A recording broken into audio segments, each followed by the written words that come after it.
Yo, what's up mga kaibigan? Nalina tayo magkwentuhan. So kagabi nga ay opisyal lang nagtapos ang World Cup kung saan nagkampiyon at nakuha ng bansang Germany ang gintong medalya matapos sa talunin ang Serbia sa score na 83-77. Nanguna dyan si Dennis Schröder na nagtala ng 28 points at 19.7 rebounds din si Franz Wagner. Sa Serbia naman ay 17 points and 5 assists din si Bogdan Bogdanovic, ngunit hindi nga yan sapat. Finalist nga mga kaibigan ng Germany ang torneo na ito at nagtala ng perfect record na 8 wins and 0 losses. At nauwi nga ni Dennis Schröder ang tournament MVP na nag-average ng 19.1 points, 2.2 rebounds, 6.1 assists and 1.4 steals per game.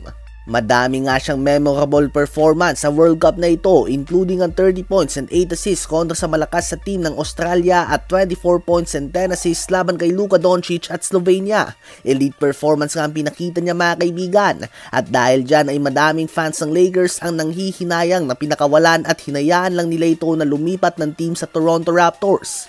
Kung maaalala nyo nga noong playoffs, kahit na si D'Angelo Russell ang starting point guard nila, tuwing closing time na o last few minutes ng game, mas ginagamit ng Lakers si Dennis Schröder for defensive purposes. Siya nga at si Vando ang tumatao noong playoffs kay Steph at Ja Morant, at minimum lang nga ang sahod nila dito. Ngayon nga ay sumasahod na si Schröder ng 12 million per year sa Toronto Raptors, habang Lakers naman ay binibigyan si D'Angelo Russell ng 18 million per year at 11 million per year naman kay Gabe Vincent. Madami nga sa mga Laker fans ang mas gusto pang manatili sana si Diaz-17 dahil sa kanyang depensa. Dahil kahit nga pareho silang magkaroon ng mga off-night offensively ni D'Lo, ang depensa at effort nga daw ng German point guard ay consistent. Habang si D'Lo nga daw ay kapag off-night na ito sa opensa ay wala na itong kwenta sa loob ng court. So ayun nga po mga kaibigan, ilang Laker fans ang nanghihinayang matapos makita kung paano magdomina si Dennis Schröder sa FIBA World Cup kapag nagagamit ito ng tama. Congratulations din nga sa Serbia sa solid performance ngayong World Cup. Kahit na wala sila Nikola Jokic, Boban Marjanovic, Nemanja Bjelica at Milos Teodosic. Ganun pa man, masakit na nga ito para sa kanila. 2014, 2019 and 2023 World Cup, ang Serbia ay nagtapos bilang silver medalist. Ano ba masasabi nyo tungkol dito?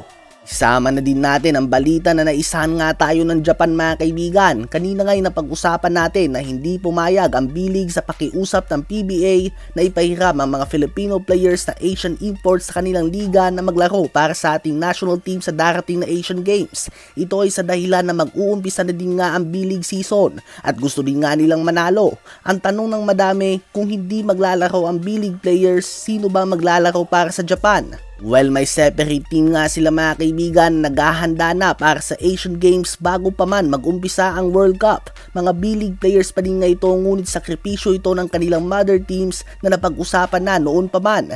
Isa lang nga mula sa World Cup team nilang matitira at papalibutan na ito ng young talents. Napakaganda nga ng kanilang sistema mga kaibigan, baka naman SPP. Ano ba masasabi nyo tungkol dito?